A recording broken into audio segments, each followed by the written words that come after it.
Welcome to the Gab Lab, a show where we tinker with titillating topics and explore the effulgent excellence of existence. We cover a wide range of subjects that are sure to intrigue you, so stick around and stay curious.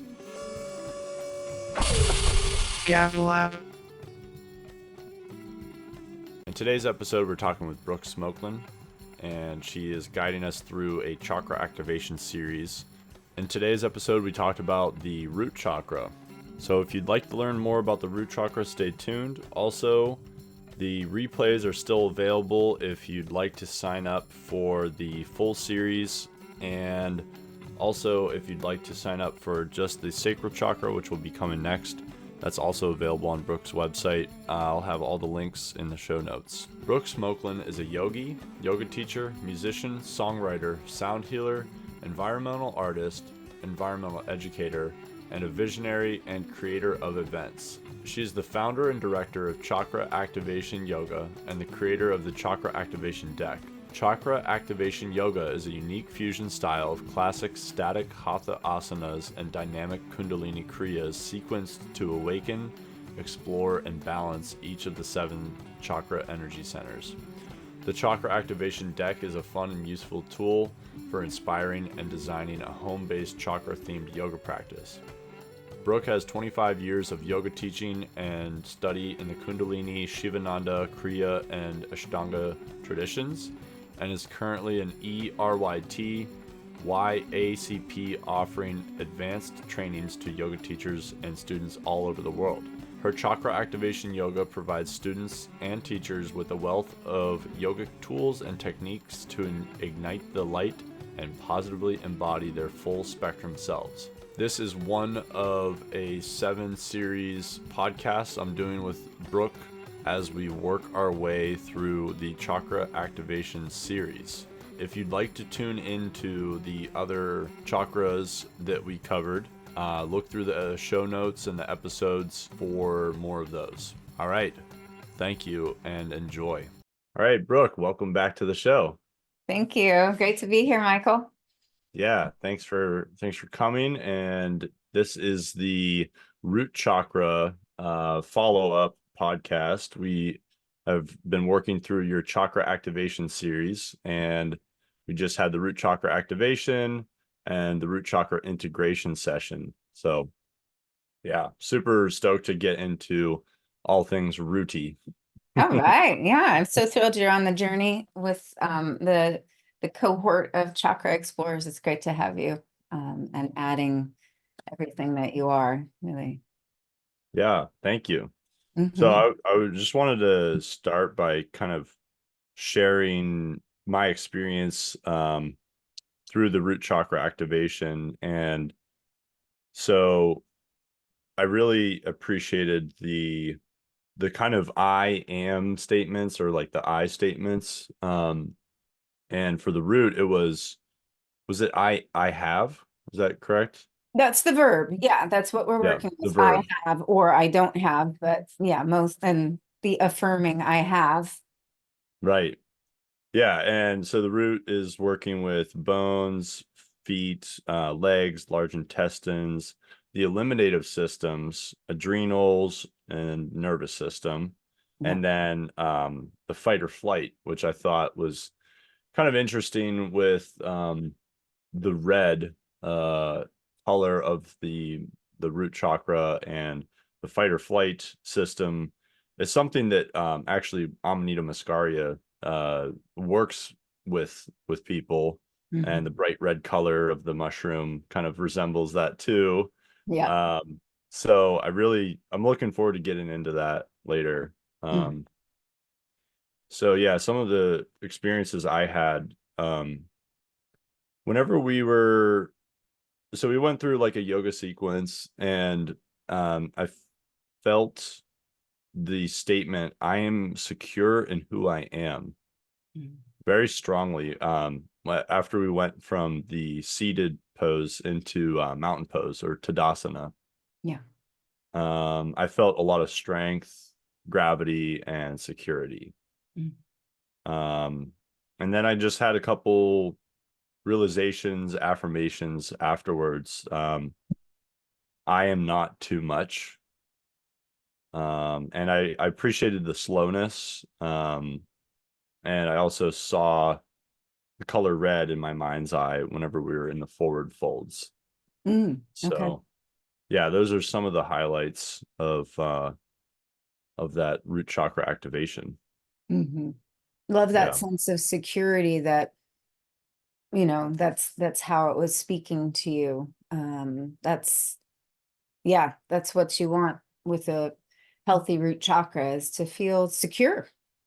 Yeah. One of the things, but yes. Yeah. Right. Right.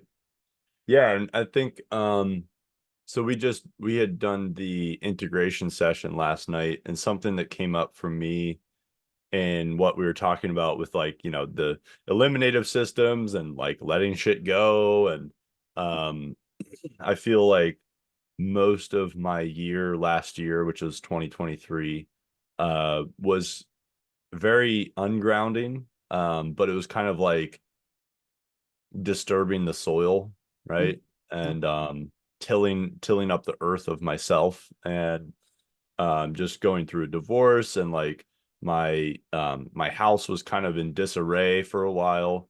And um it was very timely to, like, the way that you orient this program around the seasons and this time of year in January, and going from the root to the crown, like, it's very yeah, I just want to like congratulate you on having it so well synced up with the natural rhythm. Mm, And I kind of find myself like going through that myself, where like I finally got my house, put back together, and I'm going through the cabinets, and like you know, uh, wiping off the cobwebs and getting the spiders out, and really going through the shit, right?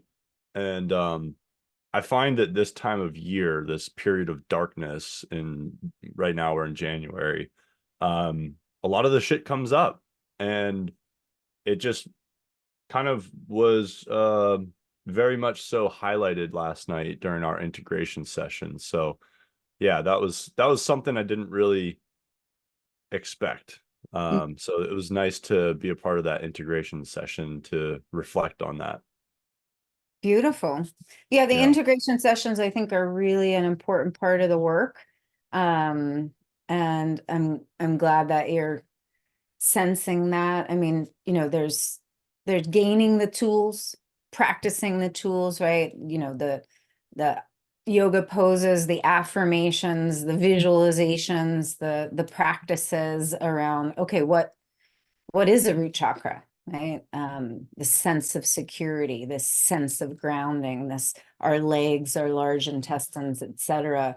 Um, and and so we have that activation first, and then we start to experience that energy in our lives, right? And Mhm. that's what we kind of talk about in the integration is um being challenged by coworkers and getting into fight or flight. What do we do? Oh, well, we use our root chakra tools, right? Or, Right. slowing down and not going out with other people all the time and spending more time in your home, right? And being like, oh, I got shit to deal with here. Literally, right? And I mean, root chakra isn't necessarily glamorous like that, I Right. mean, it's it's foundational work. Yeah. And it's stuff that also, nobody's gonna be really excited to do. Um, Yeah. and guess what? You have to do it, right? And as we talked in the integration, kind of turning that language, right? I have, right? I have responsibility for my life. I have responsibility to clean out my closets and tidy up my home and do my, journey work in the unconscious, right? Nobody's going to do that for me. Right? Right. I I have to do that. And guess what? turning it a little bit more on the positive is I get to do that, right? Yes. You get to do that, Michael. You have created for yourself, right? That beautiful home, right? Right. And you get to tend to it and clean out the cobwebs, right? Yes. And make it feel like just how need it to feel. And that, that's the gift of like, ah, settling into that root chakra, into your body, into your life, into your, the crevices of your creation. Right. And looking at it slightly differently, like, wow, what a gift. What a gift. I get to tend to this. This is my responsibility, you know. Yeah. And it can be really gratifying and satisfying, because guess what? There's a lot of stuff out there in the world that we don't have control over. Right. Right? And it's Right. not our business. It's like, and no matter how much energy we put into that, it might not amount to much. But our body, our mind, right? These things that we have ownership of, our homes, we do get to, those are our responsibilities, and we can see great results there. And that can be actually very, satisfying to the nervous system. Ah, Mm-hmm. right? You know. Yes. Yeah. Wow. Yeah. Beautifully said. Beautifully said. It feels, just making that shift from saying, and this could be like with anything, but I have to clean my room, to I get to clean my room. It's very empowering. It's like, well, I have a room. I have a room to clean.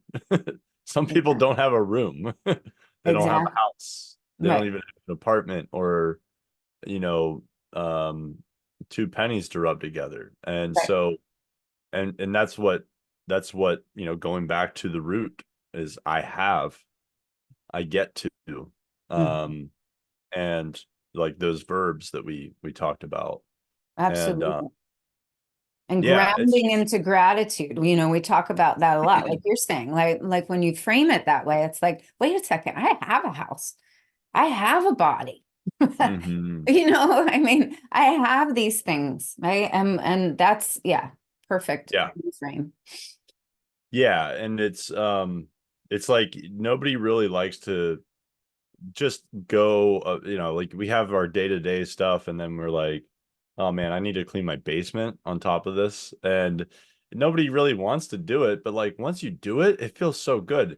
It's just, it's like it's the things that are out of sight, that actually make the most difference, I think, in our mental state. Like knowing that I have a closet full of chaos that needs organized, and like most of it's like I don't even use most of it. Mhm. And I've been going through my house and like just making things really right. And, like, okay, like I can use this cabinet space for medicine making, and I can use this cabinet space for just creating order in the chaos is a very, I think, also a very root chakra thing. So, Mhm. uh, because it's really like it's our lower interface with the external world, right? I mean, we're going to go up through the series of chakras, and the rest of the stuff is like it's inward, it's also outward, but like the root chakra is like, the lowest part, and it's really how we interact with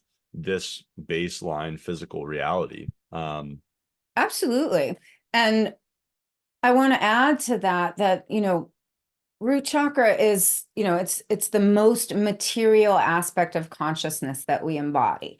And so a lot of what we're addressing at root chakra is actually space, right? It's taking up space, right? Mm, And the chakra system is an energy system. And so energy systems always look to efficiency, right? Anywhere, right? In the natural world, right? Things want to run more efficiently. And so, when we do this chakra series, one of the threads is always, am I running energy efficiently through my system?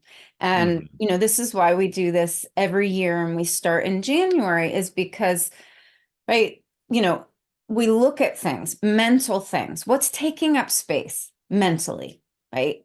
the thoughts that I'm thinking, right? The programs that I'm running, are they still relevant, right? You know, Right. and you know, the things that are in my basement. Of course we have things in our basement. That's what basements are for. That's fine. But sometimes, right, we go down there and we realize, oh my gosh, that's from a past relationship. That's a piece of furniture that I'm never going to use. It sat there for too long. Those are taxes that I don't need to hold on to this stuff anymore, right? So it's a constant kind of, you know, looking at and evaluating of, you know, the present moment. And that's actually one of the root chakra, you know, affirmations is I do my best to be fully present at all times. You know, so Yeah. we're looking at our space and what's in our space and eliminating things that, you know, aren't really serving us anymore and letting that go. That's the healthy, right, kind of large intestine and release part. Yeah. So that, like you said, we have space and energy to then bring up the spine, right? You Hmm. know, with sacral, we're going to be looking at relationships with others. If we're all bogged down, you know, with, you know, the old stuff that's in our basement or in our minds, that's going to be really hard. You Yep. know, we're not going to have a lot of energy for other. We're not, when we get to navel and we want to work on our purpose, right? Hmm. We're not going to have as much energy, right? That Right. we could, et cetera, et cetera.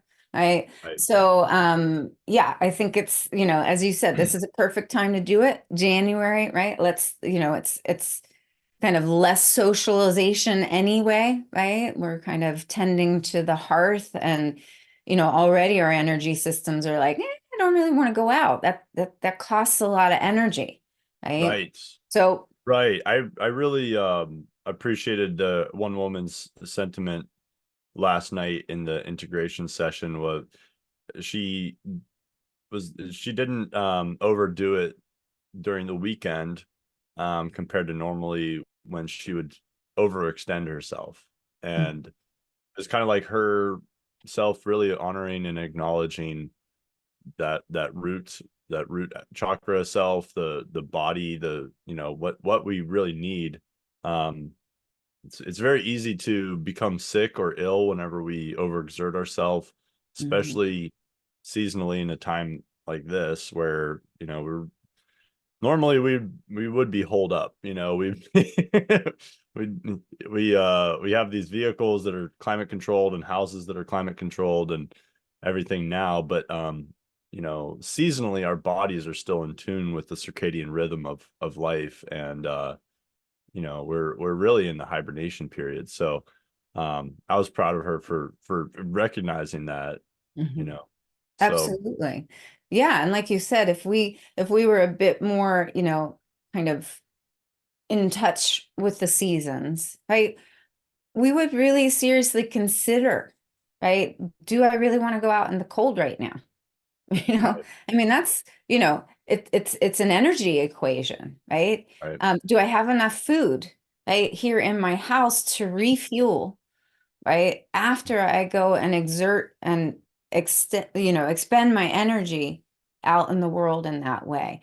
And yeah, like you said, I mean, oftentimes we don't consider that anymore. And the root chakra is a great reset towards, am I getting enough sleep?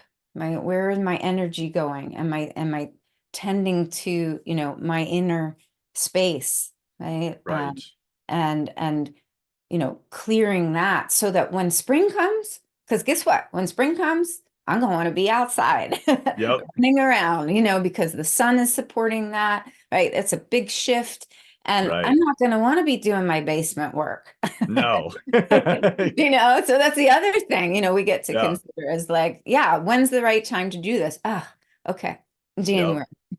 Totally. Yeah. And this Friday I will be leaving for 2 weeks to go do my annual TP off grid retreat. And so a couple of friends and I, a couple of years ago, started this tradition where we'd go off and build a teepee in the woods and cover it with tarps and have a fire inside and live in it and sleep in it with the fire inside and share space. And And last year I decided to make it a 2 week thing just for myself. So after the weekend with the friends, they would leave and I would stay with my dogs for another 2 weeks. And I found it was, like we're working with the root chakra right now, and it feels very much root oriented. I mean, I'm really just I'm eliminating all distractions. I'm going deep into like what it is that I need to go to. There's no Without any distractions, all the other things that we need to eliminate in our life become very clear. Mhm. Um, it's oftentimes that that extra input that we're taking in that kind of distracts us from the things that we do need to eliminate. And so I'm finding that because I run an online business and just people in general, we're inundated with technology and text messages and notifications and just all the noise. I think that it's really a good time of year for anybody to take some type of retreat, some type of just time for themselves to journal, to really just connect with the baseline reality of what it is we are experiencing. So Absolutely. I love it. yeah, I love that you do that. I love that you kind of combine, a little bit of social, because that's grounding. It can, hey, I got my people, right? right, I have community. I have brotherhood. I right. have, because building a teepee by yourself, hey, guess what? Right? That's That ain't happening. right, It takes and a tribe. right, it does. The barn raising, it's like, and then you have shelter, right? Thanks to your community, right? And then they go Yeah, away and you rest in the shelter and you tend the hearth and you quiet down. And I just love that. I love that ritual. Similarly, I go away in January, early February, right around this midwinter. Although, I used to go away solo time. And do a deep quiet, right? I just wouldn't talk to anybody. And right. again, right, like days without talking to anyone. Oh my God. I mean, talk about, an Wow. altered state of consciousness. It's just great. You just start to hear what's going on in my head. Again, and what we were saying earlier, what stories am I carrying around? What am I telling myself? Yeah, Is that still relevant?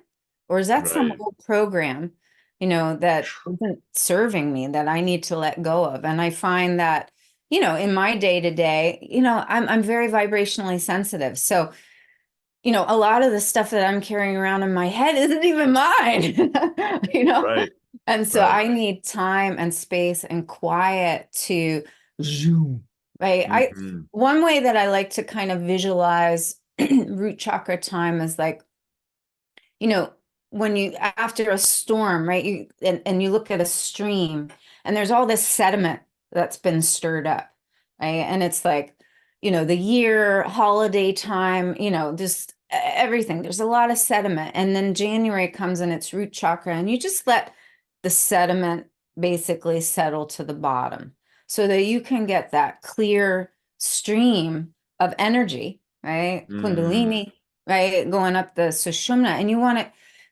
to give that sediment, right? Yes. Heavy stuff, a chance to just settle down, and whatever that looks like. Going, for this year, I stayed at home. I didn't go out because I feel like sometimes just even the prepping for, all that, just going somewhere was like, Right.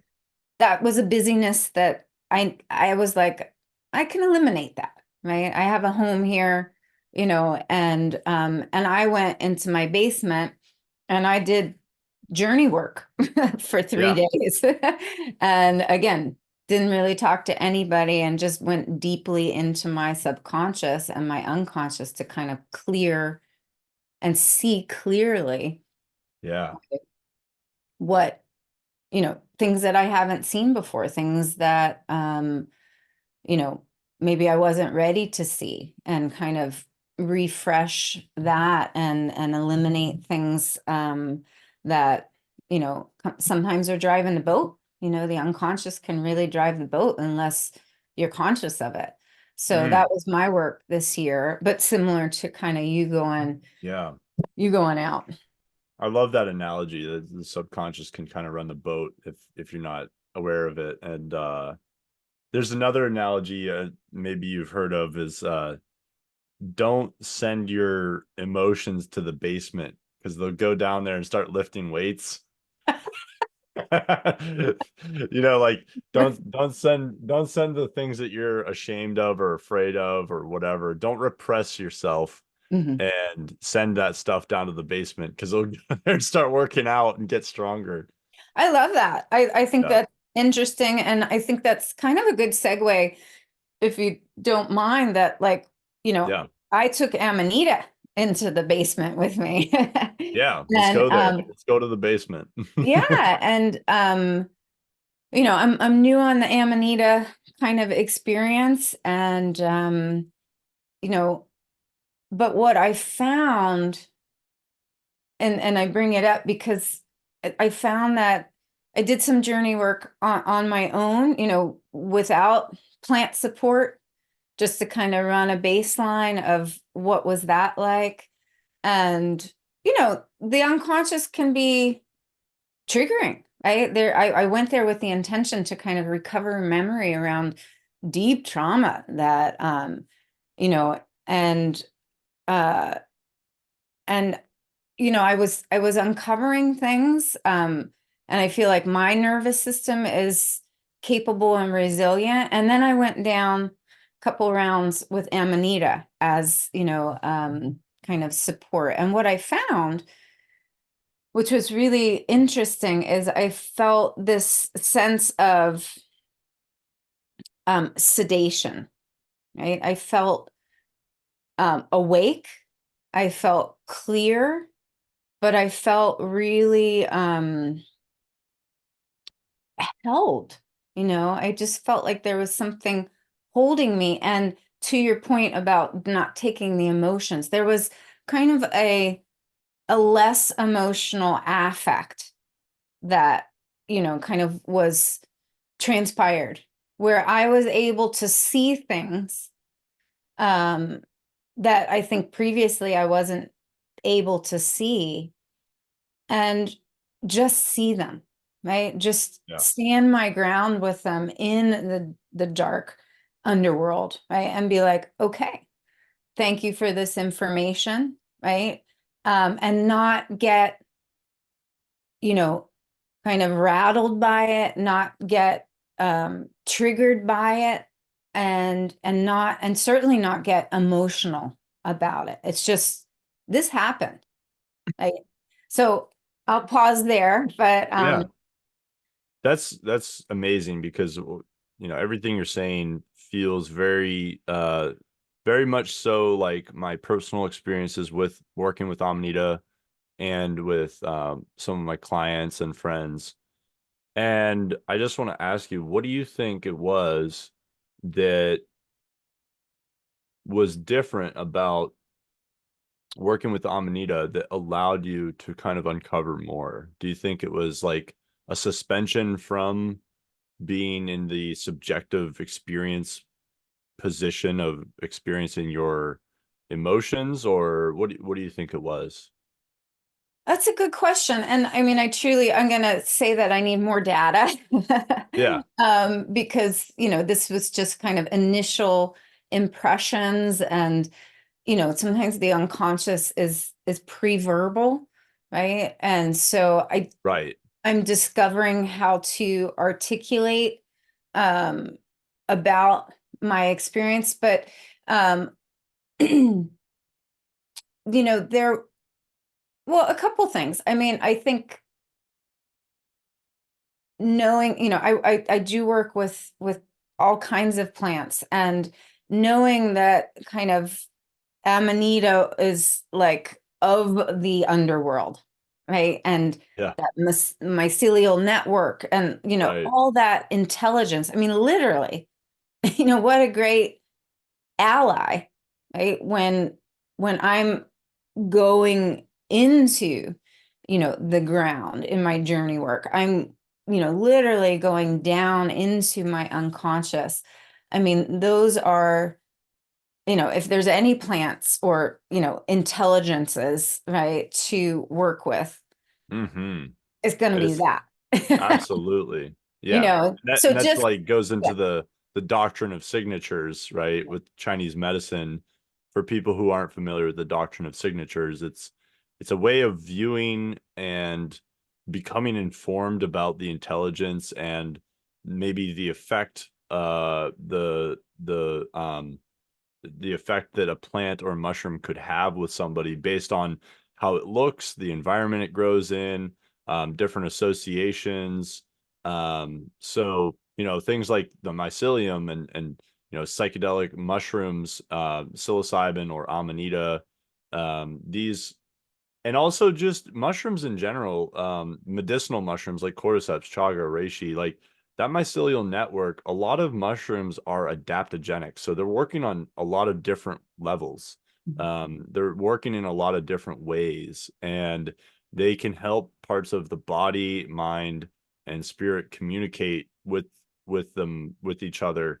Um, and we've actually seen that with psilocybin research where there's areas of the brain that don't communicate, and then they're suddenly communicating. So that's pretty cool. And for anybody who doesn't really understand mushrooms and mycelial networks, they're my the Amanita muscaria, for example, is a mycorrhizal mushroom. So it has a symbiotic relationship with trees, specifically pine and spruce and birch, some other hardwoods, but mostly the conifers. And they communicate and they share resources. So, um, uh, I know with wine caps, wine cap mushrooms are edible. Specifically, they will exchange minerals that they gather from rocks, and they'll give the minerals to plants or trees that aren't able to extract the minerals because their roots just don't work like that. And so they trade them for carbohydrates, which the mushrooms love. They feed on carbohydrates. So yeah, I think that's just like kind of a little bit of a deep dive into the doctrine of signatures. And so yeah, so you are going deep into yourself with these mushrooms. And yeah, so Well, also, I think, another way that I would describe, doctrine of signatures is form and function, right? So, if you're, I mean, just on a basic level, right? If I'm looking to develop plant support or alliances, right, around my root chakra, and that aspect of me that is looking to ground into my body, my place, right? A mhm, sense of belonging and rootedness and safety and security. I mean, security is a great word for rooting, right? You don't want mhm. insecure roots. No, If no, you're a plant, right? Or as something that's growing on the earth, you want strong roots.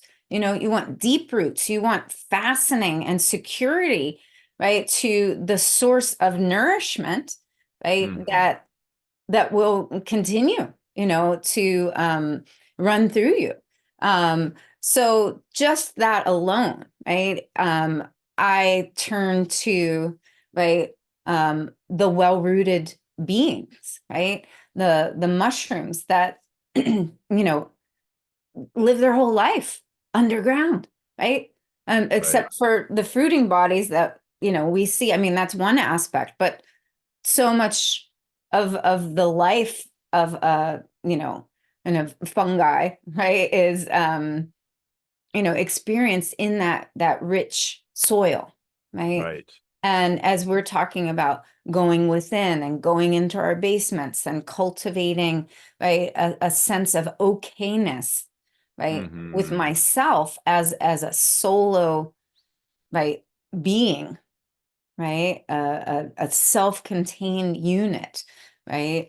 Um, I want to learn from these beings, right? We also talked about, kind of other plants, right?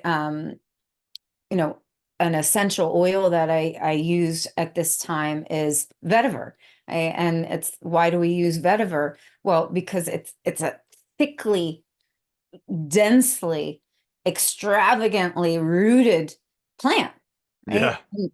I mean, 12 to 15 feet long roots, that are Wow. interwoven, it's like a matting. It's talk about secure, right? So, you know, I think that these are just parts of what we're exploring in this conversation around our consciousness Yeah. and then plant consciousness, right? And the Absolutely. value of these things, right? And again, chakra system, I mean, there's 7 aspects of consciousness that we will be exploring in this journey. This is the base. This is just one. Right. But, It's you the know, foundation of it. Mhm. it is. And Yeah. also, ultimately we want to be able to use these aspects of consciousness at will, right? We Right. can, and for example, we can be too rooted, right? We can have too much root chakra energy. We can be too self-contained and isolated, right? Yeah. And and deeply enmeshed, right, in just our life, right? That Right. happens as well, right? Right. That's an overactive, right? And that happens, sometimes again, post trauma, right? Right. We're, we're we don't want to interact with others. World is a scary place. Like bad things Right. happen out there, you know. Right. So we retreat, we withdraw, right, into our root chakra. Now, for a certain period of time, that's absolutely the right thing to do, right? You want Right. to know that, hey, I can do that. I have a safe place within myself, and, this is enough. But Hmm. eventually, right, we're going to want to, step out into sacral chakra and kind of explore the realm of others and cultivate relationships, et cetera, et cetera. So, all these things are at play. But when life gets too sped up, when we get triggered and activated by, something that happened, we want to know that we always have this root chakra, self-regulating, uh, deep Hmm. sighing, right? And Hmm. settling kind of aspect of ourselves that we can always turn to, right? Yeah. Yeah, absolutely. And before we get too far away from it, I just want to say I really loved your analogy with vetiver. Mhm. And also I've been studying perfumery, and I actually have some vetiver. And in perfumery, there's the base notes, the middle notes, and the top notes. And the top notes are things that the first thing that you smell. They're the first um, element to become evaporated and less potent within like 30-60 minutes. And then the middle notes they linger for a few hours, and base notes can linger for days or even weeks. And they're often the most subtle, the most musky, and vetiver is a base note. Mm. So it's interesting that we can still take that kind of doctrine of signatures and like the rootedness of vetiver and apply it to its actual perfume, its element within perfumery too. I love that. That's so Yeah. great. I didn't know that, but it makes sense, right? Yeah. And the base, and it's heavy. It's like we talked It's about that. so thick too. It's like Right. almost impossible to get it out. I don't even use the dropper. I take it off and then I get a little dab of it.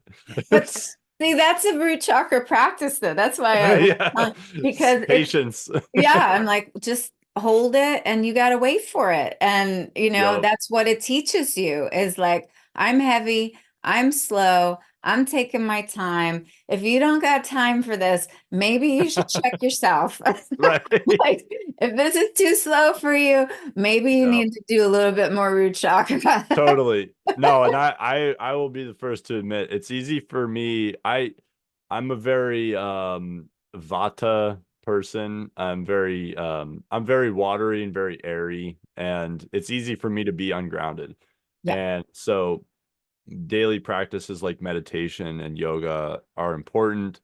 And working with Amanita has been major for me because, if you get too amped up or too excited, you can kind of get erratic and, like Mhm. and like going to my teepee trip last year, I had a period of time of kind of like denying that I had some inner hallucinations going on with the green noise of the river.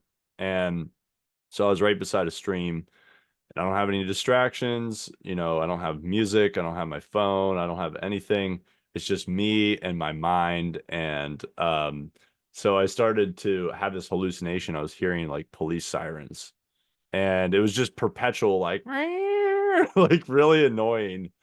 And for like a week, I just ignored it. I would like, okay, I'm gonna distract myself. And then one day I was just like, it was like 10 days in, and I was like, I was filled with doom. All I could hear was the police sirens. I was counting down every meal I had to cook, how many hours of wood I had to chop, and everything, how many nights. And I just was swirling and swirling in this doom. And I was like, okay, I'm gonna stop running, I'm gonna stop hiding, and I'm gonna sit with this feeling of insanity, and I'm just gonna sit with it because I know that I'm okay. Like, I know that this is just in my head. And I was actually able to like sit there and like tap into my I amness, Mhm. right? And really get into myself and stop ignoring and distracting myself from that feeling.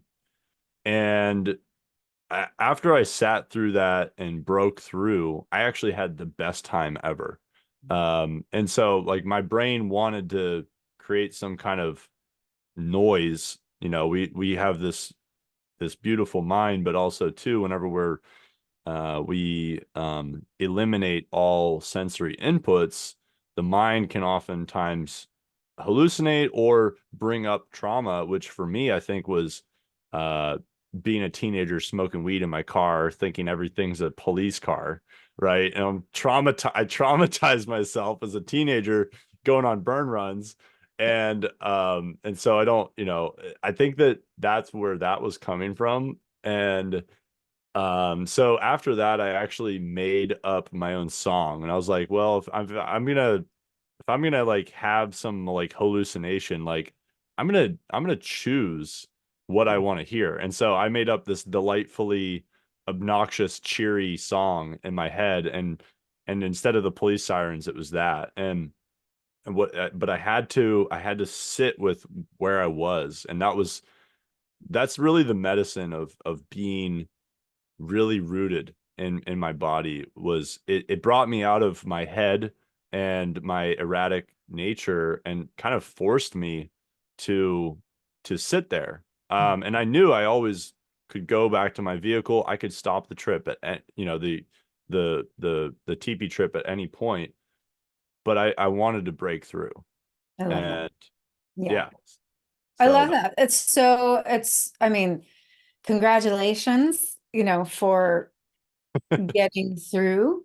Um, and I just think, there's a couple root chakra you were like, I finally sat with it. I just was with it, right? yeah, And even how you were just kind of visually describing, right? That settling, right? Sometimes we are way up in our minds, and the mind is, you know, it's a very different place. There's a lot very of different. influence, right? In our, kind of mentality, right? And it's really good to, have a different experience, right? Of, I'm just going to settle down here, right? I'm just going to get into my body. Yeah. Um, I'm going to feel the density, I'm going to connect with this place and this moment. And I love that you changed the tune, you know. That's a really, great part of the practice as well, Yeah. is just claiming ownership and authority. It's like this, right?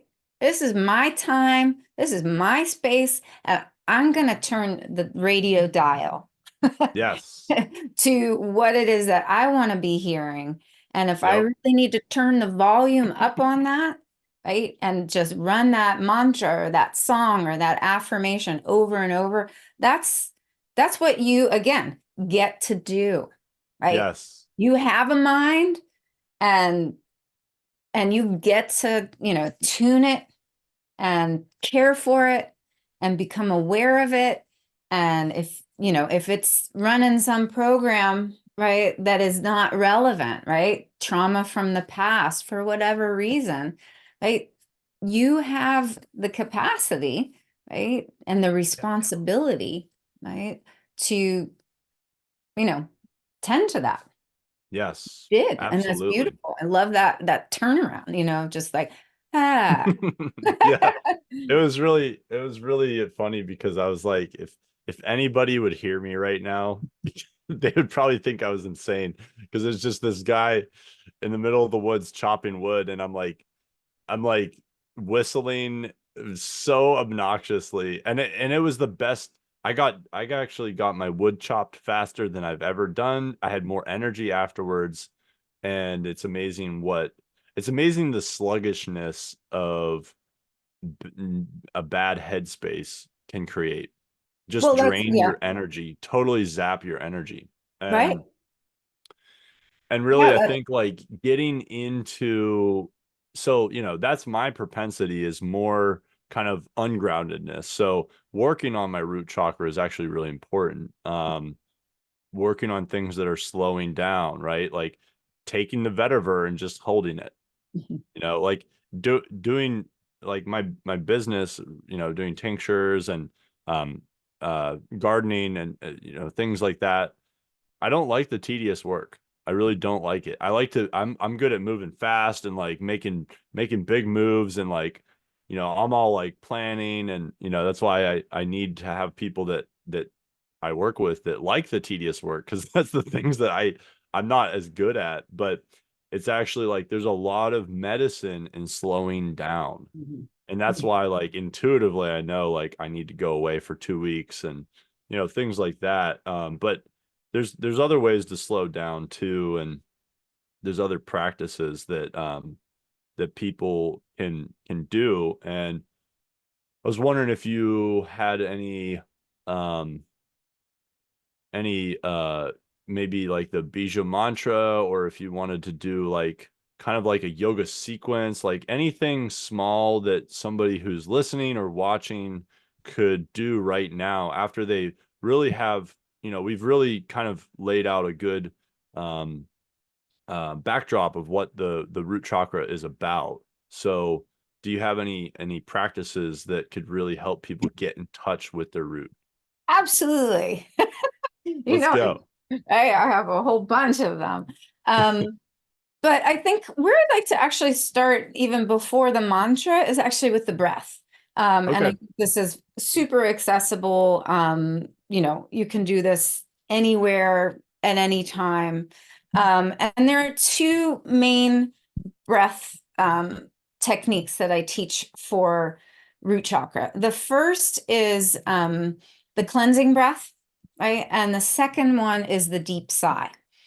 And Yeah. this actually relates to, you had kind of brought this up at the beginning when you were kind of kind of naming the associations of the root chakra. So the nervous system is associated with the root chakra. And I just want to go a little bit further with that, because there we have the sympathetic nervous system, and then we have the parasympathetic nervous system. So your sympathetic nervous system is actually your fight or flight, right? It's an adrenalized state. That's why adrenal glands are associated with the root chakra action, right? So Right. there is a, this part of our nervous system is looking always alert, awake, always looking for threats to the physical body, right? Yeah. And reacting, well, I will say responding but reacting to them. And that is its job. And thank you, sympathetic nervous system, right? Yeah. None of us would be here. Right. Unless we had a sympathetic nervous system. So we want to say thank you, right? For maintaining a sense of alertness, awakeness, for scanning always for threats, right? Yes. And for getting adrenalized and allowing the body to fight, flight, or freeze, right? And that's all part of the sympathetic. Now we Right. also have the parasympathetic, right? Now the parasympathetic is that part of our nervous system, right? That can assess the situation, right? And is like, there's no threat here. I'm actually doing pretty good, right? I'm in a safe place. I got what I need. I got food. I don't need to actually do anything. I can just be, and I can rest and digest, right? Because that's what the parasympathetic does. It rests and digests, and it actually conserves energy, right? So that when another threat, kind of appears, I have the energy that I need to get the heck out of there or protect myself in some way, right? So these work together. And I just want to say that is, right, that's all in the realm of root chakra, right? Yeah. Is both of those, right? And we honor both of those, and also being in the present moment and being able to assess, right? Am I under threat, right? Or do I just think I'm under threat because I got triggered and it triggered a memory from the past, but that's Right. actually not what's happening. I'm really okay, and I can maintain a sense of calm and grounded and centered and stay in my body and deal with this as it is presenting in the present moment, right? That's Yeah. kind of an ideal kind of functional root chakra. Yeah. So the breathing techniques, right? The cleansing breath kind of addresses more of the sympathetic nervous system, right? I'm triggered, I'm activated, right? I'm like, what's going on, right? I need to start to release that, right? Deep sigh is a bit more, I'm in a safe space. I want to drop even deeper, right? Mm. So I'll walk through both of those, kind of Great. these breathing techniques. So, like I said, and you can do this standing. If you're standing, bend your knees a little bit, right? So that you can kind of, feel your hips settle down, your shoulders settle down. That might be hard if you're actually in an activated state, right? We get really tense. So that's okay. But, if you're seated, you want to feel both of your sit bones kind of on the chair or the floor, right? So the cleansing breath is in through the nose. We're going to fill up the belly and fill up the chest, right? So a nice deep breath in, and then we're going to exhale out the mouth, nice and strong. And as I'm exhaling, I'm pulling my belly button into the spine. So I'm kind of contracting those abdominal muscles. Let's do that again. Inhale, belly fills up. Chest expands, nice deep breath. Get it to the top, right? Really fill yourself up, and then out the mouth, real strong.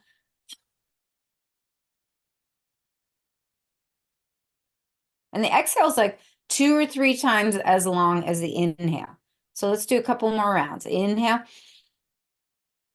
Right? And this is the refreshing, the resourcing, right? Inviting that prana in, and then exhale.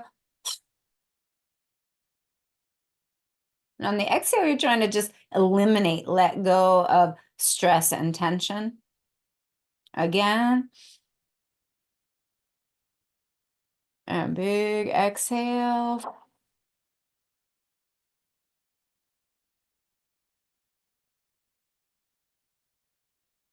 And let's do one more like that.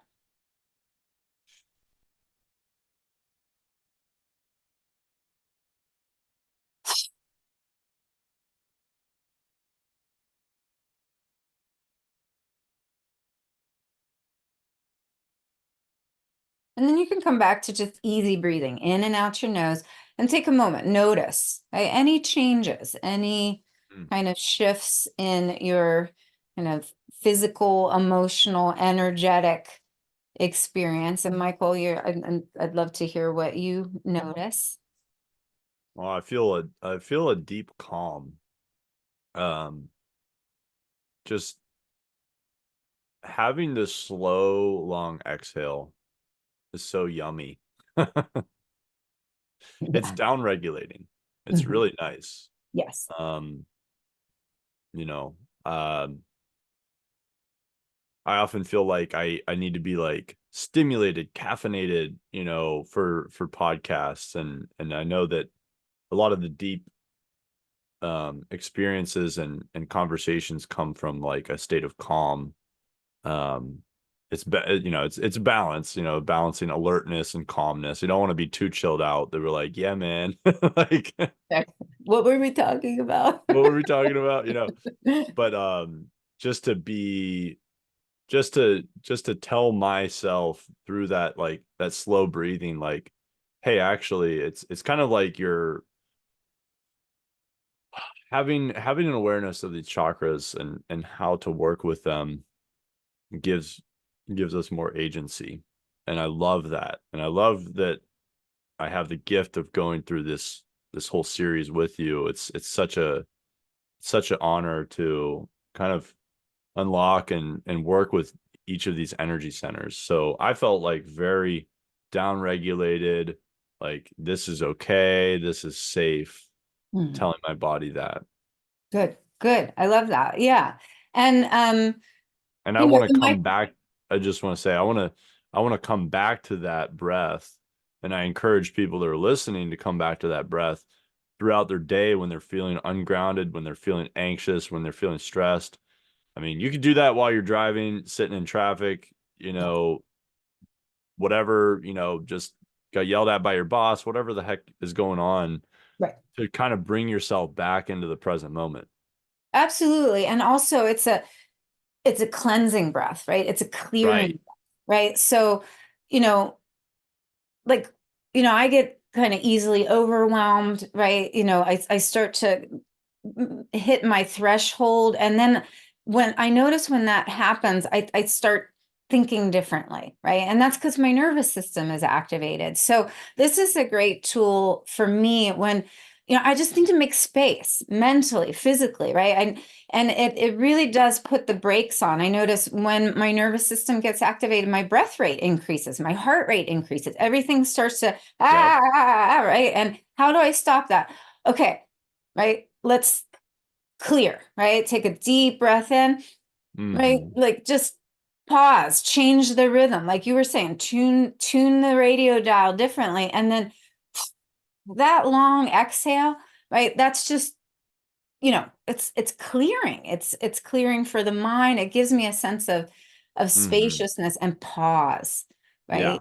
I And then that pause can make a huge difference, right? It can Yeah. save a conversation. It could save a um, relationship. yes, right.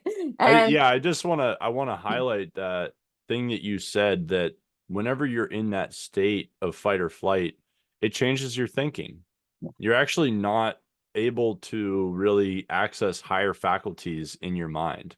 Whenever you're absolutely. focused on survival, you aren't thinking clearly. You're not actually accessing your full potential. Right. And Well, yeah, I would yeah, say you are thinking clearly, but from um, a different aspect of like consciousness, right? You're right. thinking That's fair. Yeah. clearly that I need to defend and protect myself, right? Right. Right.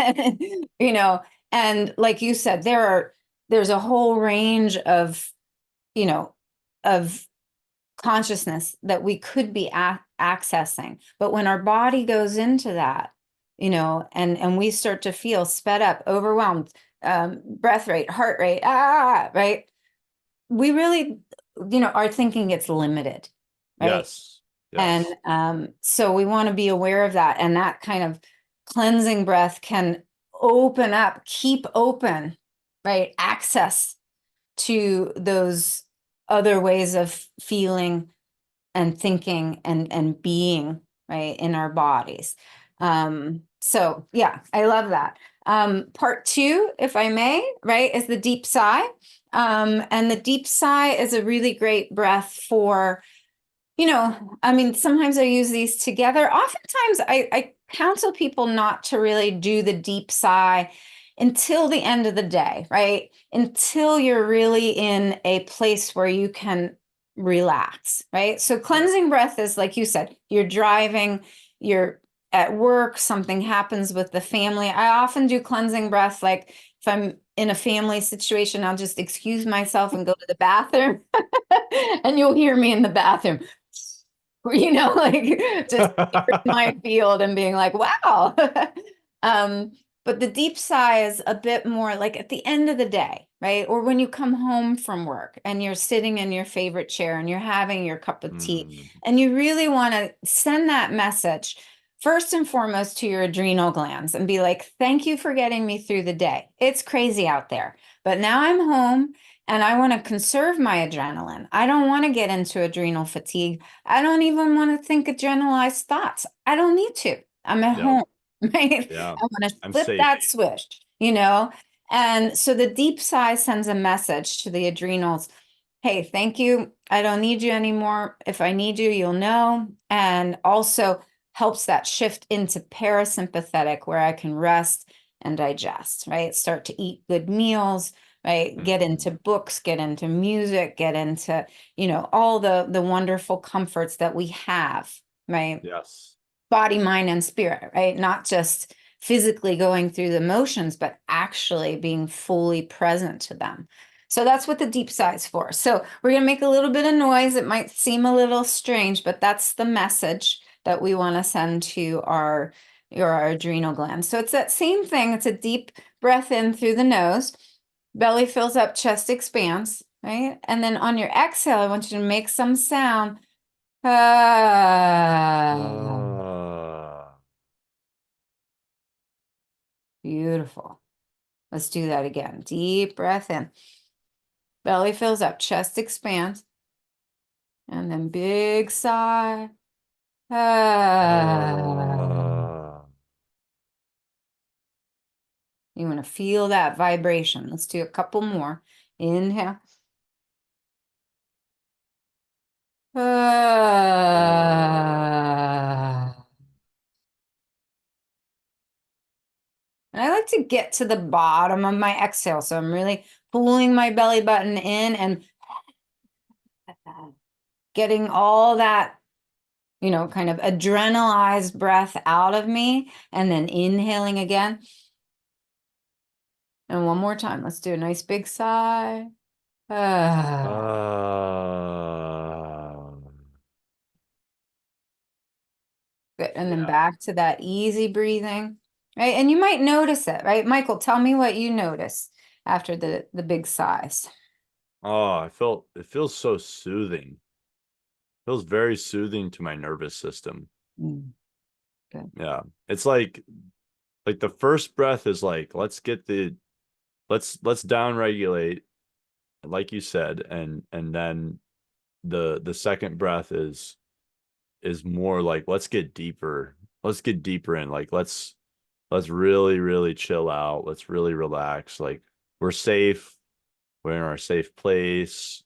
It's the end of the day, or it could be the middle of the day, depending on what's going on. But yeah, it felt very soothing to my nervous system. Good. Yeah. Good. That's beautiful. And I notice when I do it, my shoulders come down, right? Hmm. I feel heavier. I feel like I'm taking up more space. Yeah. This is a great thing to do right before bed, right? So that, right? Because when the nervous system is taking up a lot of space, right? It gobbles up a lot of energy. Again, in terms of energy efficiency. If your adrenals are on at night, right? They're taking Yeah. energy, right? And Right. you are not getting energy going to your respiratory system, your circulatory system, your immune system, your lymphatic system. Like it robs, Hmm. the rest of your systems, right? From the restorative, restful nighttime repair Yeah. that that your body does. So this is really important, Totally. to do. like just from like body awareness when you're in that. So for people listening, the parasympathetic nervous system is the rest and digest state, and the sympathetic nervous system is the fight or flight response. It's the we're, going to war, defending ourselves, like, you know, um, whenever we're in that parasympathetic nervous system, the body sends blood to the extremities, away from the core, because that's where we need to have like strong arms and legs for running and for fighting. And we actually, it's like you don't want to have uncomfortable conversations where you get angry while you're eating, because you won't digest well. Mhm. Um, and it's really not going to be helpful for sleep either, like that's why I tell people, like, don't watch anything like too stimulating before bed, like an hour or two before bed. Like, I mean, turn off your phone. Like, Yep. Yep. read a book, drink some tea, like Play breathe. some music, right? Like, yeah, Yes. all those Yes. things. Absolutely. Yeah. Yeah. And yeah, again, it's just working with the chakras and understanding how our body works gives us more agency and will over our life, which I think ultimately is like, you know, a lot of what yoga in general is about. So Right. It's consciousness, it's awareness, it's ownership. And I do want to say too, I think going back to, kind of root chakra not being like a glamorous chakra, yeah. but being vital and essential, right? I think, one of the things that root chakra, teaches us is that rest is valuable, Yeah. right? And we just really, I'm just highlighting this because this is really what's emergent, in this conversation at this point, is all the things that actually happen when we rest, right? Hmm. The repair, the reset of our nervous system, the cellular repair, right? And that we need time to do that, Right. right?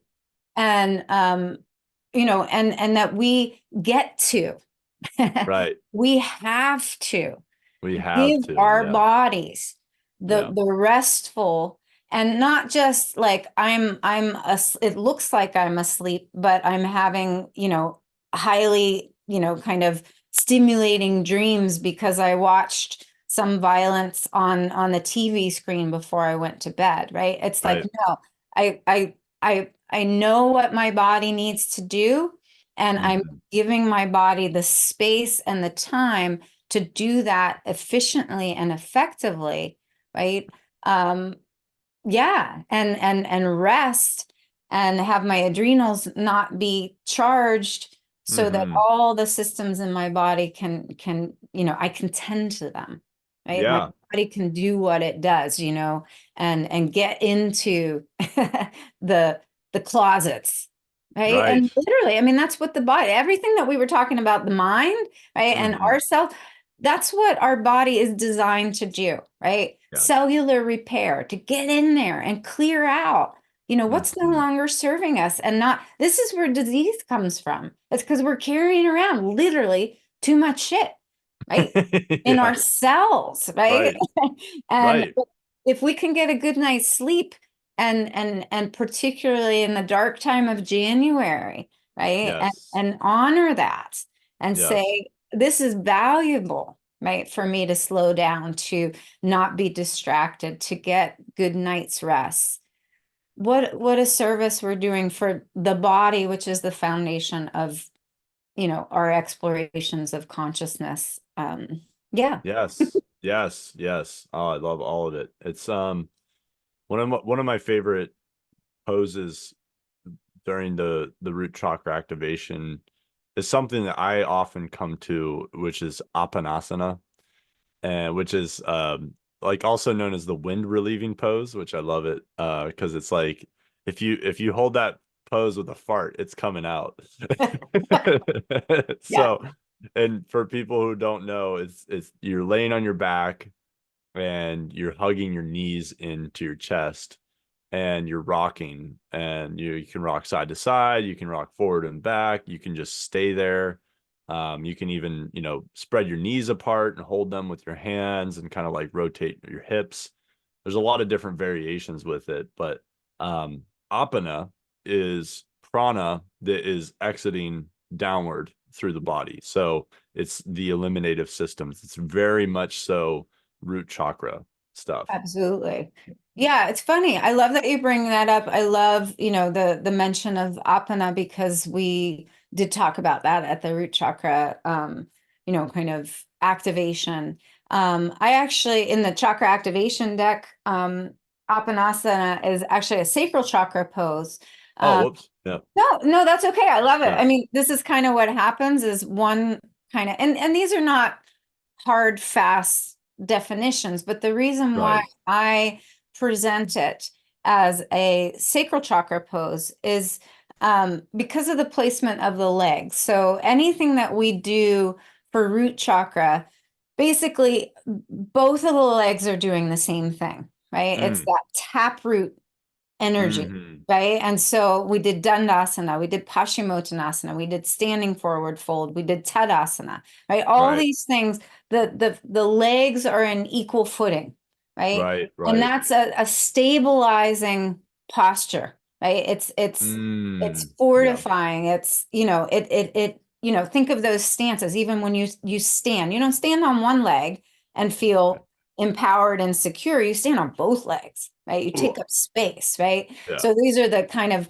root chakra power poses. Right. Whereas Apanasana is more, right, when we get into sacral chakra, which we're doing next month, February 11th is the activation, and anybody that's listening can sign up just for the single sacral chakra, right? And we'll put the link in all the information for this, or you can still sign up for the whole series always and get the replays.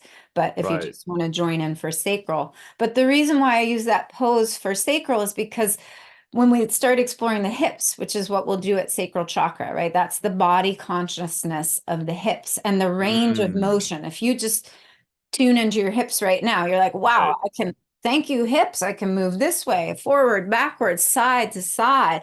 And Right. because of this complex, hip joint, right, we can bring one knee into our chest and let the other knee leg lay flat on the floor. That's Right. because of the hips, right? Right. And the form and the function of the hips. Root chakra doesn't, it is about releasing and the wind releasing. And so in Yeah. that way it has a crossover. But root chakra doesn't, we haven't yet gotten to that complexity of, movement, right? In our Yes. body consciousness. We're more and more interested in just being and settling and Hmm. grounding and Yes. that kind of stuff. So I'm glad we brought it up because that kind of is a great segue to what we will be exploring with sacral. Yes. But yeah, and the apana is,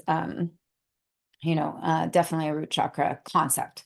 Yes. Yes. Yeah, I know. And I love I was a yoga teacher and I studied a lot of different poses and then the chakras that they worked with and I found that it seemed like most of the standing poses activated the root chakra. Yep. Because it is like you said, it's that engaging both feet, even some balancing poses. I mean, there's some like, upper chakras that are activated too, but um yeah, just anything where you're engaging your feet, your legs, you're standing. I mean, you're taking up space. You're standing in your power, in your truth. You're stable. Your roots are engaged. Yeah. I love And you're that. supporting yourself, right? Yeah. Absolutely. And that's, I do want to say again, like, it's not that like any of these poses are only for the root chakra. It's really about Right. where your intention goes, right? Because, Right. for example, we use Warrior One, right, which is a standing pose, right? But that's in the chakra activation, kind of series and modality. I use that as a navel chakra pose because Yeah. even though, we're a navel chakra, right, does play off of, right, kind of the root chakra. Everything plays off of root chakra consciousness. That's why we start here. But in Right. terms of the postures, in that one, we're actually focused at the navel. We're drawing the abdominal muscles into the spine, right, to Hmm. create a firm core so that we can extend our arms above the head, right? If we don't have Right. a firm Right. core, that's not going to be possible. So we'll be exploring that right in March when we get to the navel. Yeah. But all of it, as you said, any standing pose, if your focus is on your feet, right, Mm-hmm. and kind of big toes being parallel, right, kind of, Yeah. engaging your muscles around your bones, right, hugging the muscles Yes. to the bones, and then that's going to be activating that root chakra consciousness for sure. So Absolutely. great Yeah. point. Yeah. Focusing on the quads and the hamstrings and like those. Yes. And also just the core too. Mhm. Yeah. So, yeah, would I wanted to kind of just touch on, if somebody was having an underactive or overactive root chakra, um, we did touch on some of these, but I was wondering if you could kind of summarize with what, like, if somebody had an overactive root chakra or an underactive root chakra, what that would look like, and then how they could upregulate or downregulate, Sure. if that's, yeah. Yeah, great question. I think we had kind of addressed maybe an overactive root chakra, right? Which is really, kind of contracted and withdrawn into self, right? And again, we don't judge these as right or wrong, right? Right. Chakras are very dynamic. These energies are for you to use, to be aware of, and to use as needed, right? Yes. So if, And just to, like, for people, yeah, for context, like, there are times when we need our root chakra to be very overactive to save ourselves. And there exactly. are times when we need it to be more underactive for different reasons. And that's the beauty of the dynamic nature of all the chakras, is even whenever, but like in general, we'd like to seek balance if we're in a safe place. So just for context. Yeah. Yes, thank you for clarifying that. Yeah, in general, yeah, we want to, yeah, have energy flowing, right? Yes. And consistent. Again, going back to that sense of a system, we want efficiency, right? We want as much energy running through the system as possible. Um, so I'll shift then to say, what does an underactive, right, kind of, or I would say, and I'm going to bring in the word depleted, right? Yeah. Um, or kind of, yeah, I use that word depleted. So a depleted root chakra um, looks like I don't have, right, financial resources, right? I Mhm. don't have um, the the energy, right, that I need to um, take care of myself, right? I'm not taking care of myself, right? I don't have a home. I don't have the food I need. I don't have the time or the space to tend to my basic needs, right? Mm. I'm not Um, safe. Yeah. right.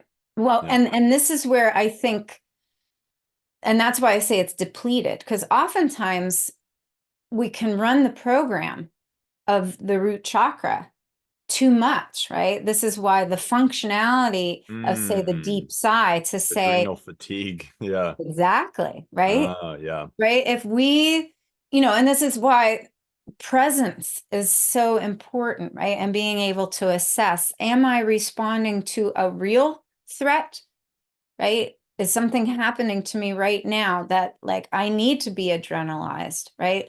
Or is this triggering something that happened in my past, and I can then right, Mm. conserve my adrenal resources and put that root chakra energy not into fight or flight, but actually into taking care of myself, right? Right. Resting, digesting, developing resources in my life, where I am taking care of myself. Okay. Right. So do you see, is that making sense, how the cycle can Yep. kind of, Yeah. It's almost like it yeah, becoming overactive can then lead to a depletion, underactivity. I mean, we're talking about the adrenals, we're talking about the nervous system. Mhm. If you're constantly being bombarded by stress hormones like cortisol and adrenaline, then eventually your body's gonna, it's a rubber band. It's gonna come back and you're gonna be exhausted. You won't be able to handle any stress. You won't, and things that aren't really even that big of a deal. I've noticed it in myself. Like if I have had a stressful week, somebody brings something up and it's not that big of a deal, but I'm in that depleted state, Yes. it can throw me over the edge. And then that's an opportunity for me to check in with myself and go, okay, I need to, Mhm. like I need to down regulate. I need to shut off my phone. I need to like take a bath. I need to, get in touch with my body, go out in nature, Yes. right? Yes. Do those kind of things. I love that example. And I love, yes, self-awareness, presence, right? Noticing, Yeah. right? Wow, this is really aggravating me more than it should, right? Right. Listening to the nervous system, right? Mm-hmm. And I'm going to tie in, this is where the nervous system and the eliminative system kind of work together, right? Because Mm-hmm. another way of looking at that is that you're kind of constipated, right? Yeah. There's Right. too much input, there's too much stimulation, Can't right? process. Exactly. You can't Literally, process, you yeah. can't, you Can't can't, digest. right. Yeah. And you get sluggish, you get overwhelmed. And so Mm-hmm. that's a sign, right? Right. To take the time, right? Do the deep sigh. Start to let go. Literally, go have a shit. I mean, like, Right. or, Let you that know, shit go. right. I mean, Yeah. they all work together. So these are, signs of, right, kind of unbalanced root chakra, right? Mm-hmm. Or I'm constipated on some level, I just feel stuck. I feel like there's things aren't, I'm agitated, right? Right. I can't, I can't drop in, Mm-hmm. I don't have a sense of being resourced or relaxed. Yeah. And what do? We get in there, right? We start with the breath. We start the cleansing breaths. What can I let go of in this moment? Yes. Shaking is also really helpful in a standing posture, right? Just Yes. shaking the shoulders, moving the head, right? Mm-hmm. Moving the hands, just Right. shake out whatever you can shake out. I mean, the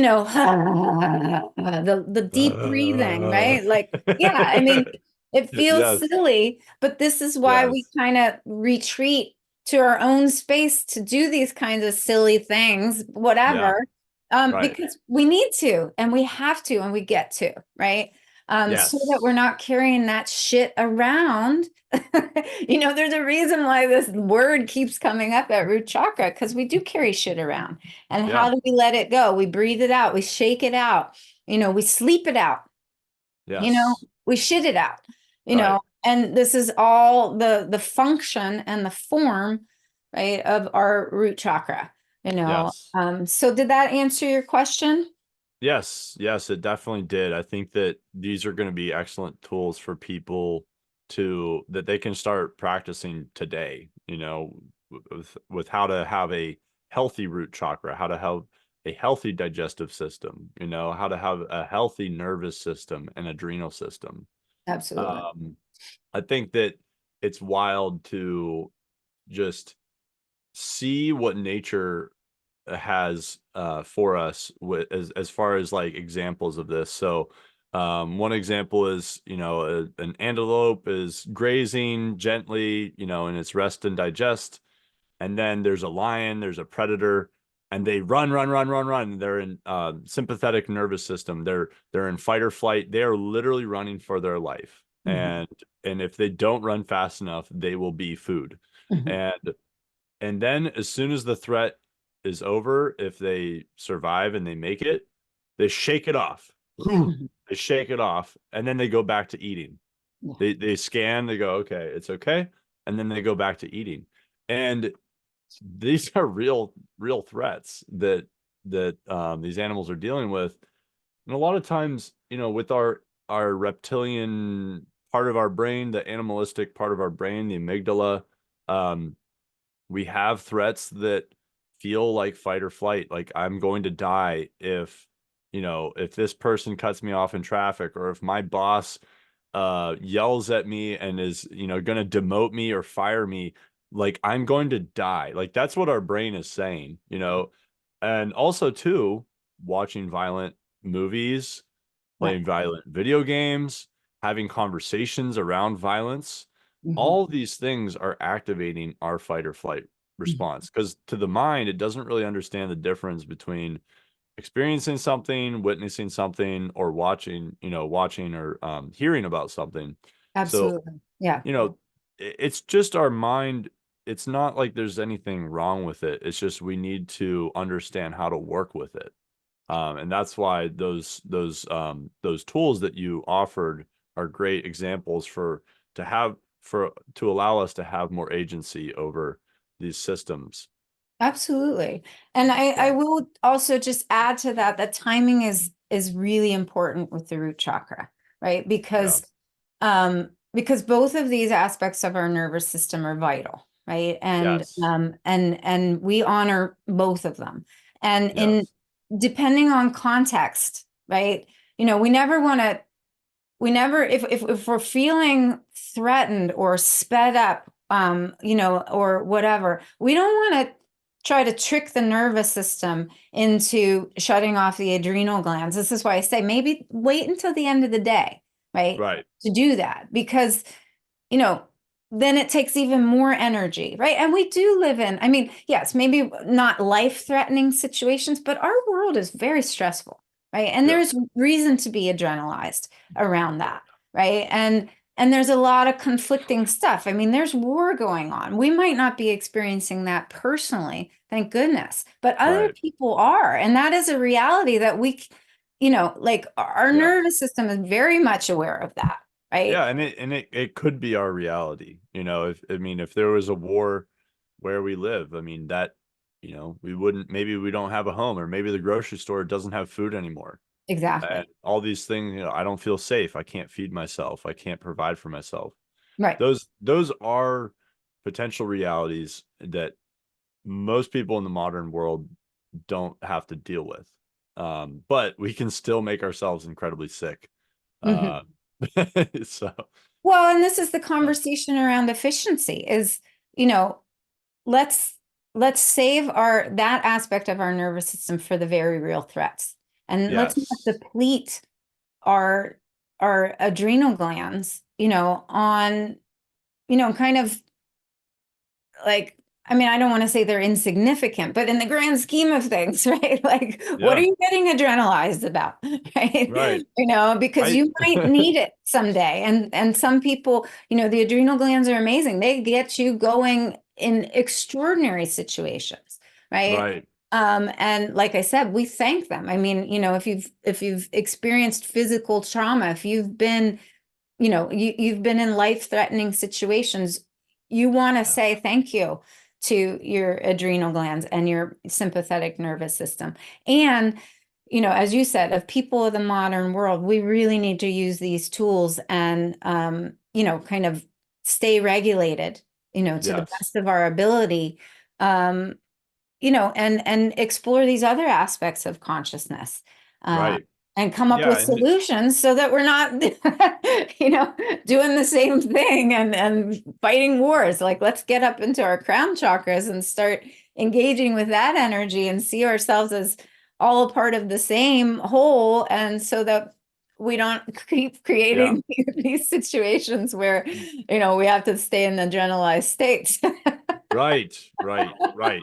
Yeah, I think that's really, really great. I love the nuances of all of this. And I think that there is such a deep intelligence to the root. And it literally is the reason why we are surviving, right? And it is the base of the pyramid for us to build upon and allow us to thrive. And um yeah, like just to really give honor to the root. I love the fact that like this energy system, this intelligence is the reason why I am alive, right? This is the reason why I can regulate. Mhm. myself. And yeah, I just want to like honor that for a moment. Yeah. Totally. And yeah, I think that's important. And a lot of times people talk about, oh, the lower three or the upper three, like some chakras are better than the others. And I want to, just absolutely like step away from that, right? We Yeah. need all of these. And Yes. embodiment, right, is a gift, right? If we didn't have a root chakra, we wouldn't be embodied, right? This is what it's the bones, it's the physicality, it's the taking ownership of that. And with that, the responsibility to care for it and protect it and defend it. Yes. It's you can't Yep. separate those two things, you Yeah. know, and because of embodiment, right, we get to create, we get to, be, wildly creative and engage with others. And that's what we're going to explore at the sacral chakra is our creativity and the Mm-hmm. expression of that in the material world and how others, kind of bring that out of us and inspire that desire to create. And but physicality. It Yeah, all starts at the right. base, right? Yeah, exactly. Yeah, I and mean, that yeah. I love that with that intelligence, I can be in a situation where I may feel uneasy and there's good reason for it. And I have the intelligence, my root has the intelligence to get me out of that situation, Yeah. right? And that's like finding the difference between an overreactive, parasympathetic nervous system response and an underactive is finding that like healthy like clarity, like we started in the beginning of the conversation talking about the clear stream, not muddying up the water all the time, so that whenever there is a disturbance we can see clearly like, oh, you know what, I do need to remove myself from this dangerous situation, or Yes. I need to respond very quickly with strength and agility that I didn't even know I had. Yeah. Like Yeah. a mother lifting a car to save her baby, or me reacting in a way to correct a vehicle that's that I'm driving. Mhm. And there's so many good things about that sympathetic nervous response, right? Mhm. That Yeah. that that keep us alive. So I think that yeah, I just wanted to like give honor to that. And Me too. Love it. yes. So and then we did touch upon the different like the mycelial network and the underground, but I wanted to kind of like shift the conversation into the seasonality and the herbal aspect. I mean, we're talking about the root, which is also, you could talk about the seed. It's the potential, right? It's before there's a sprout, there's the infinite potential, Mhm. and all that information is stored at the base or at the seed. And here we are in January, so kind of let you take it from there with that whole aspect of seasonality and herbalism. Absolutely. Thank you. I think, yeah, this is one of the things that we did at the Root Chakra Activation. And, when I do it in person, everybody gets a seed and we get to kind of contemplate the seed.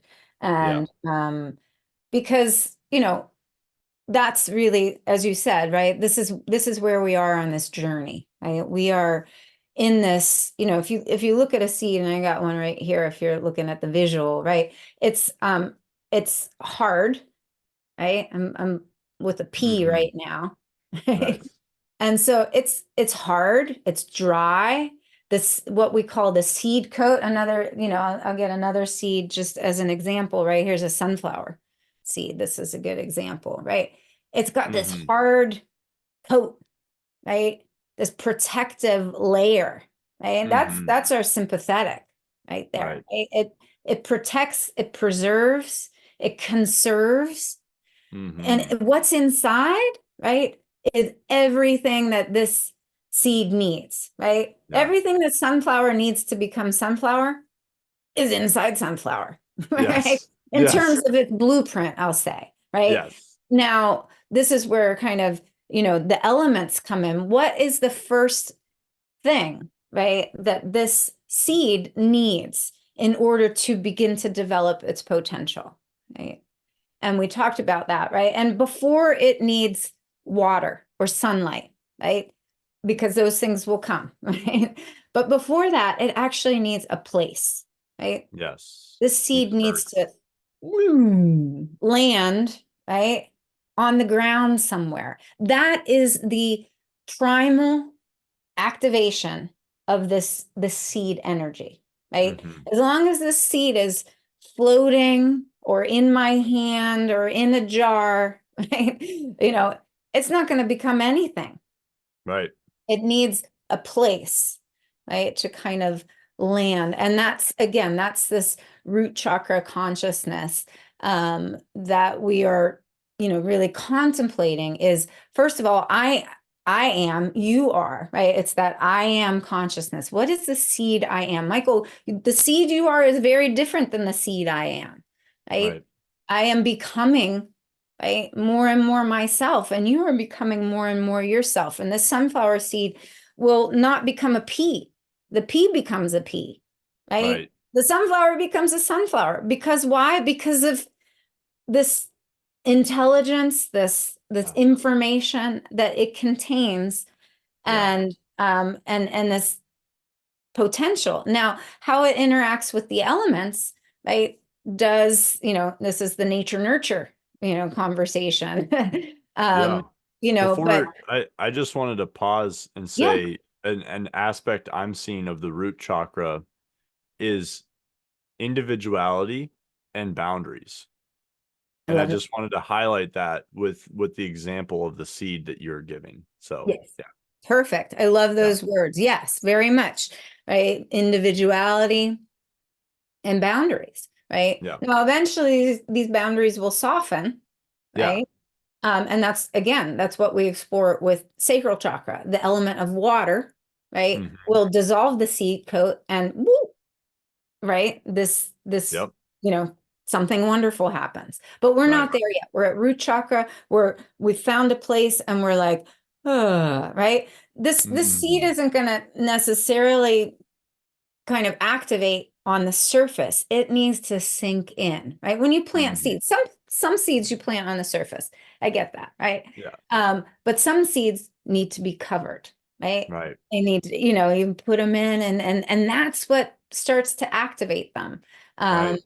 and so again, with us, with this consciousness, right, that we Hmm. are as humans, but also, we're earth beings, right? And Hmm. our fellow earth beings and conscious beings on the planet are plants, right? I Yeah. mean, and so there's certain, kind of aspects of consciousness that we as earthlings, right, that need to survive and thrive, on this planet, right? There's certain ways of being that we have cultivated.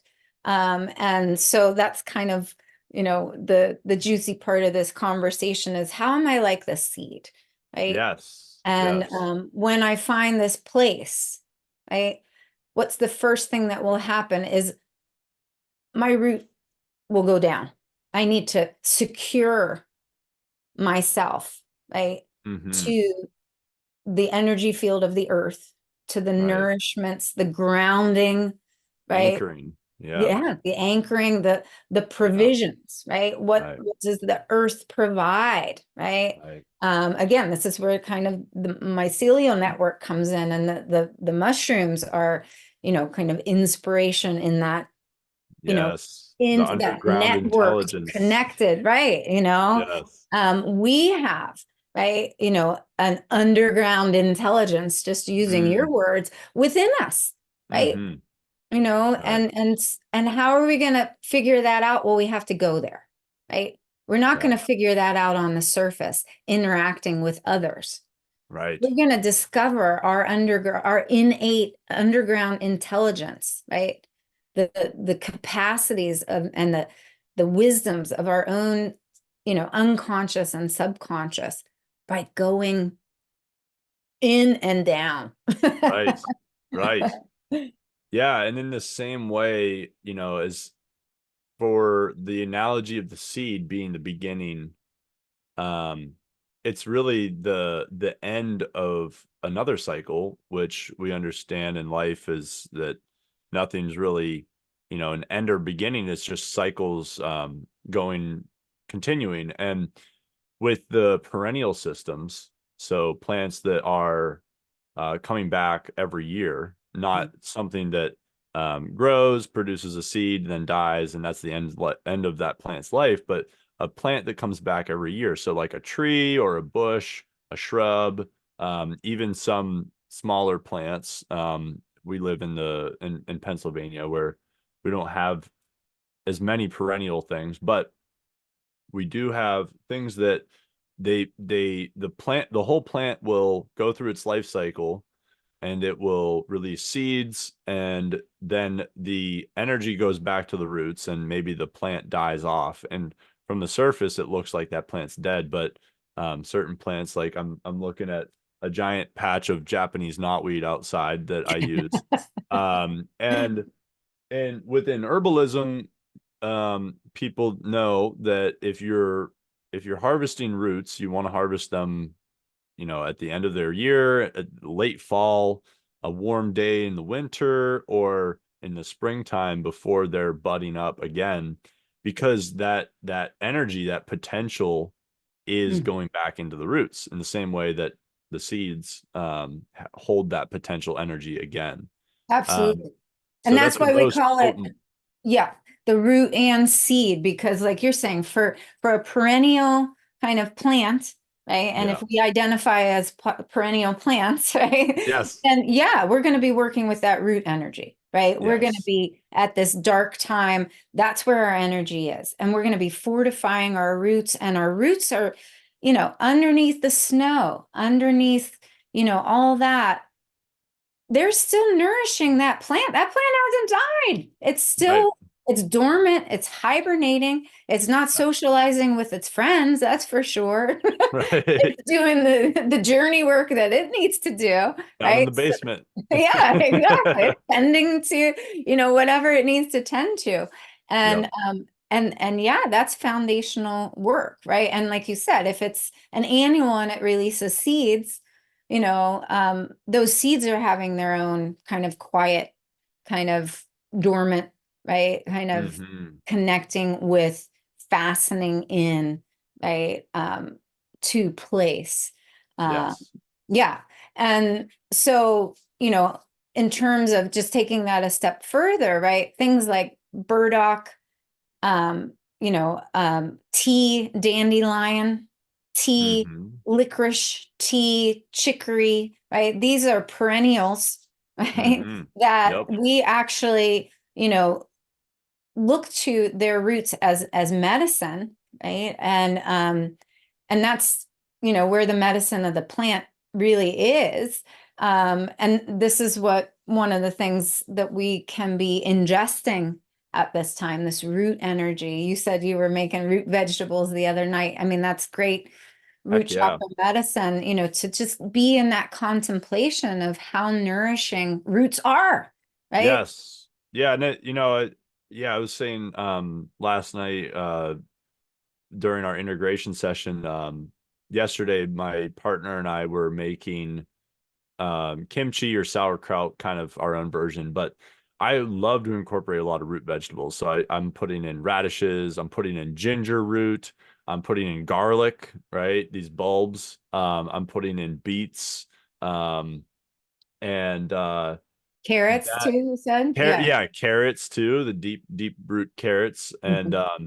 and a lot of these colors are red. They're orange, they're red, they're yellow maybe, but like Right. mostly they're red, and that is like all about it. And I just taking that a step further, integrating it more with the root chakra, is how the reason I just was at the co-op and I was shopping, and I just spontaneously started buying things, like I'm making kimchi, like I got to do this. Mhm. And I didn't realize that it's also like helping the digestive system because it's full of probiotics. I'm fermenting these vegetables. So Yep. more Yep. root stuff. Yep.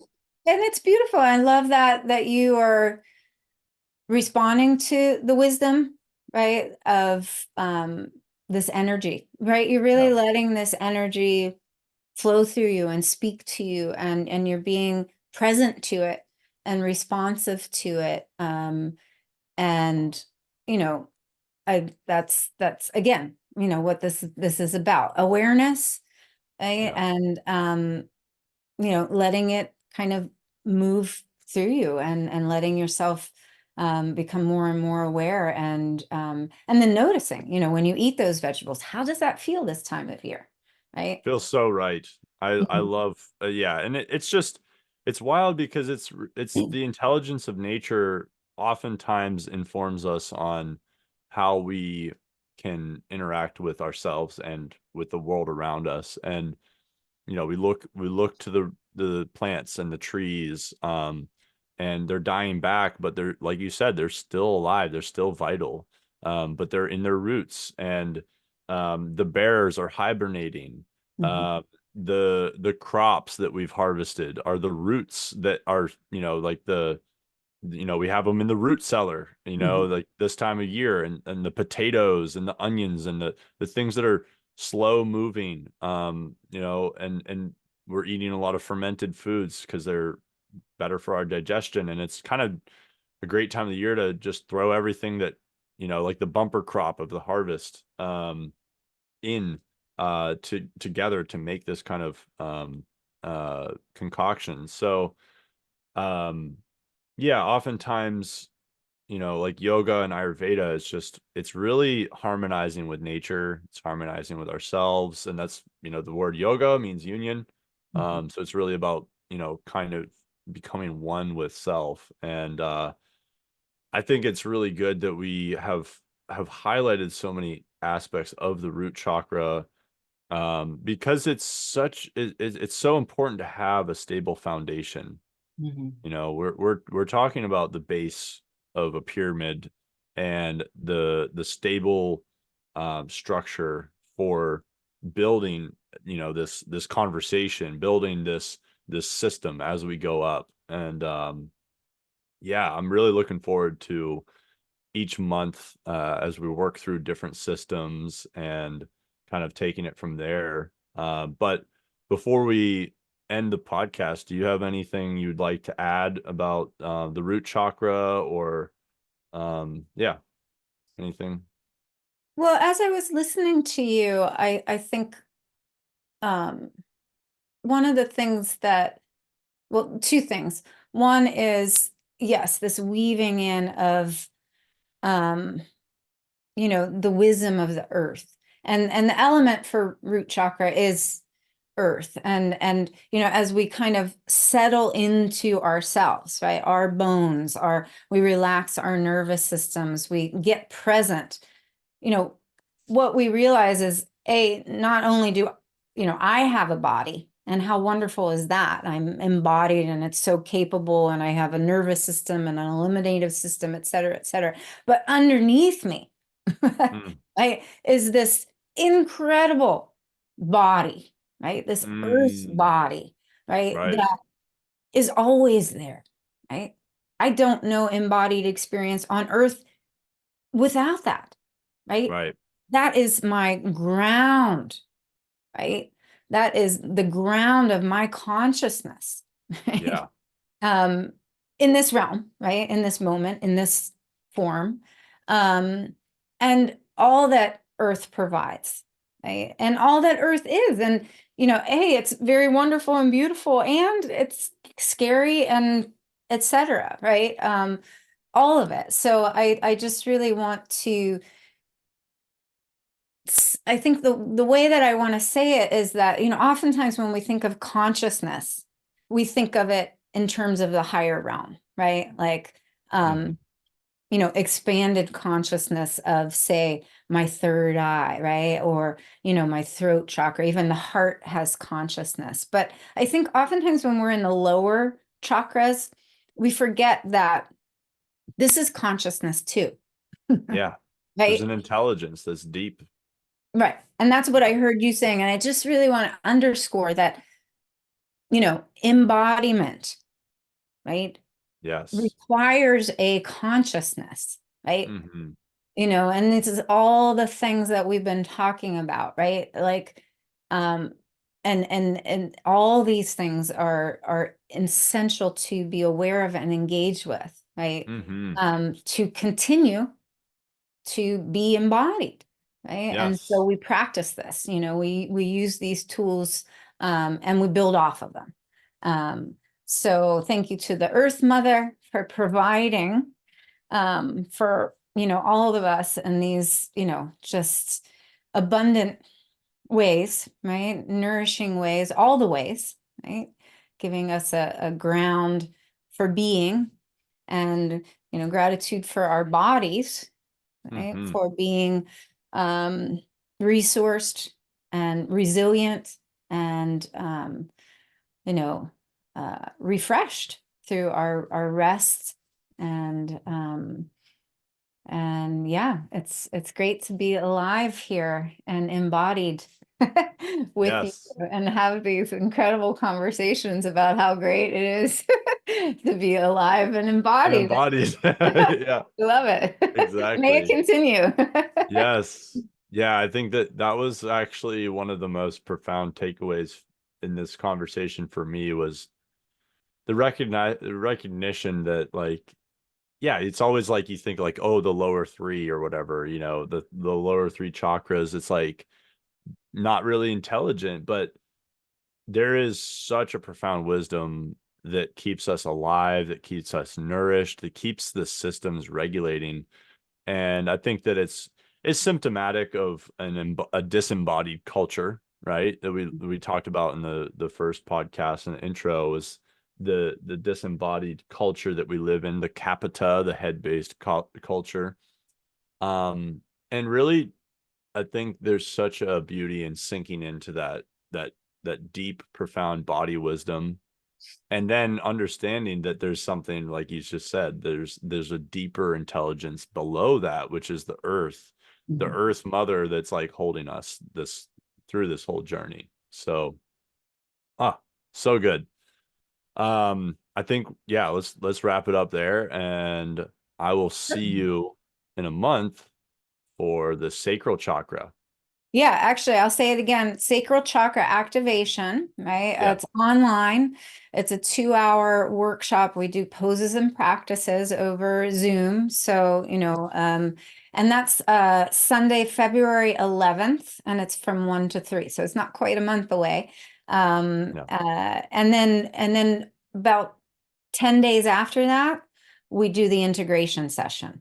And that's, again, we gather up on Zoom, and that's pass the talking stick, what's going on, insights, questions, challenges, breakthroughs, Mm. connections, this kind of, culture and conversation around the chakras with the people that are also doing the chakra activation work, together. So we'll put the link up for that. And Michael, thank you so much for this incredible, conversation. I just love where we're going with all this, and it's a pleasure to explore these aspects of consciousness with you. Yeah, absolutely. It's all juicy stuff, and I look forward to the sacral. So thank you, Brooke. Thanks for enjoying another episode of the Gab Lab. If you made it this far, please like and subscribe, share it with your friends, leave us a 5-star review. It all helps the algorithm. If you want to follow us on Instagram, it's gablab.show. And there are other links in the show notes. Please follow the guest, and we will see you in the next episode. Gab Lab.